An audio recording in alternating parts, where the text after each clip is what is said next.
Hello বন্ধুরা, আমার চ্যানেলে আপনাদের সকলকে স্বাগতম। চলে এসেছি আজ আবারও একটি নতুন রেসিপি নিয়ে। আজকের রেসিপিটি সবার পছন্দের এবং প্রিয় একটি খাবার, চিকেন কাটলেট। বাঙালির অত্যন্ত পুরনো পছন্দের একটি খাবারের মধ্যে পড়ে এই চিকেন কাটলেট। একেবারে দোকানের মতো চিকেন কাটলেটের রেসিপি শেয়ার করব আজ। বেশ কয়েকটি টিপস ফলো করলেই আপনারাও ঘরেই তৈরি করতে পারেন দোকানের মতো চিকেন কাটলেট। তার জন্য আমি 400 গ্রাম বোনলেস চিকেন নিয়ে নিয়েছি। মিক্সার গ্রাইন্ডারের একটা জারের মধ্যে সমস্ত চিকেনটা আমি ট্রান্সফার করে নিয়েছি। অ্যাড করছি ধনেপাতা, অ্যাড করছি আদা এবং রসুন, অ্যাড করছি কাঁচা লঙ্কা। এই সমস্ত উপকরণগুলিকে আমাদের মিক্সিতে একটা গ্রাইন্ড করে সুন্দর পেস্ট তৈরি করতে হবে। ফিরে এসেছি একটা পেস্ট তৈরি করে। আমার পেস্টটি ঠিক এরকম দেখতে হয়েছে। একটা বাটির মধ্যে আমি তৈরি করে রাখার সমস্ত পেস্টটি ট্রান্সফার করে নিচ্ছি। একটা স্প্যাচুলার সাহায্যে এটাকে একটু ভেঙে নিচ্ছি।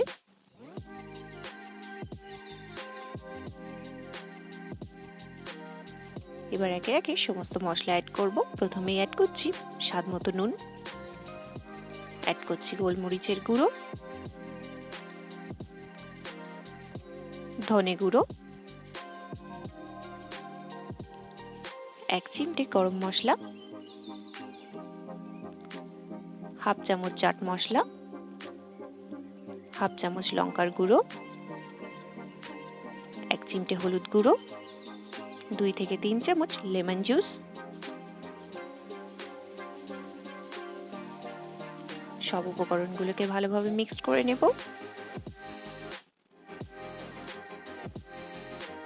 আপনারা কে কোথা থেকে আমার ভিডিও দেখছেন অবশ্যই কমেন্টে জানাবেন। মিক্সড করা হয়ে গিয়েছে। এবার অ্যাড করলাম কুচনো পেঁয়াজ। পেঁয়াজের সাথে আবারও সব মিশ্রণটাকে ভালোভাবে মিক্সড করে নেব। অ্যাড করব 1 চামচ ব্রেড ক্রাম্বস। এই ব্রেড ক্রাম্বসটিকে আমরা বাইন্ডিংয়ের জন্য ব্যবহার করছি। অ্যাড করব সামান্য একটু সাদা তেল। এই সাদা তেলটি অ্যাড করলে কাটলেটের মধ্যে একটা জুসি ফ্লেভার আসবে। এবার সমস্ত উপকরণগুলোকে আবারও খুব ভালোভাবে মিক্সড করে নেব।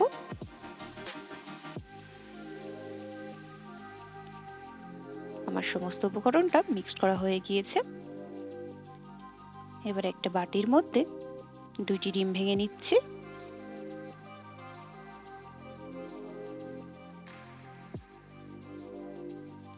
অ্যাড করছি পরিমাণ মতো নুন, হাফ চামচ গোলমরিচের গুঁড়ো। এবার এই সমস্ত উপকরণগুলোকে ডিমের সাথে ভালোভাবে মিক্সড করে ফেটিয়ে নেব ডিমটাকে। ডিমটা ফেটানো হয়ে গিয়েছে। তৈরি করে রাখা চিকেনের পেস্ট থেকে একটা অংশ নিয়ে নিলাম। এরকম একটা চ্যাপ্টা ছুরির সাহায্যে এই কাটলেটের চিকেনগুলিকে ভালোভাবে প্রথমে প্রেস করে নিচ্ছি। এবার এই ছুরির সাহায্যে চিকেনটিকে একটা শেপ দিয়ে নিচ্ছি।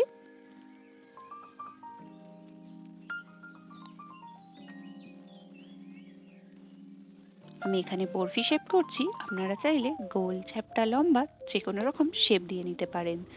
দেখুন আমার একটা চিকেন কাটলেট গড়ে নেওয়া হয়ে গিয়েছে। এবার এই চিকেন কাটলেটটিকে ক্রাম কোট করে নেব। তার জন্য প্রথমেই এই চিকেন কাটলেটটিকে ডিমের মধ্যে ডিপ করে নিচ্ছি।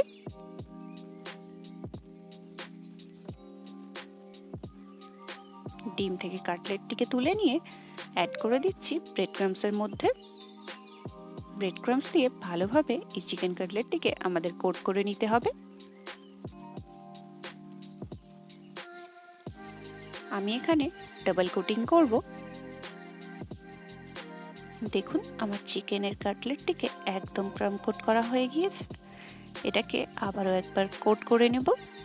সেমভাবে আবারও আমি ডিমের মধ্যে ডিপ করছি।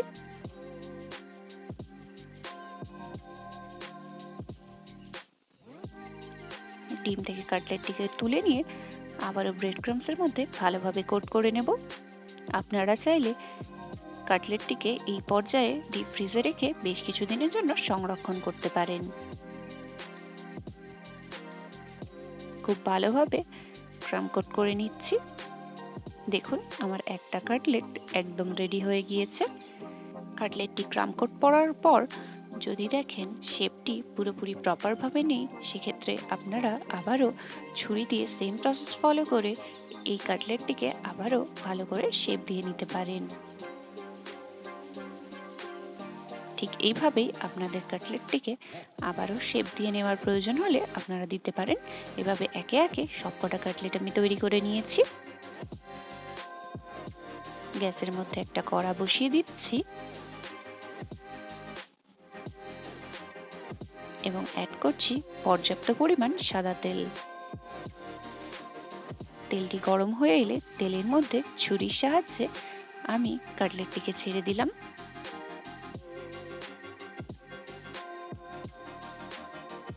মিডিয়াম টু লো ফ্লেমে আপনাদের এই কাটলেটটিকে ভেজে নিতে হবে। যখন দেখবেন কাটলেটে এরকম একটা গোল্ডেন ব্রাউন কালার চলে এসেছে, সেই পর্যায়ে কাটলেটটিকে আপনাদের তুলে নিতে হবে।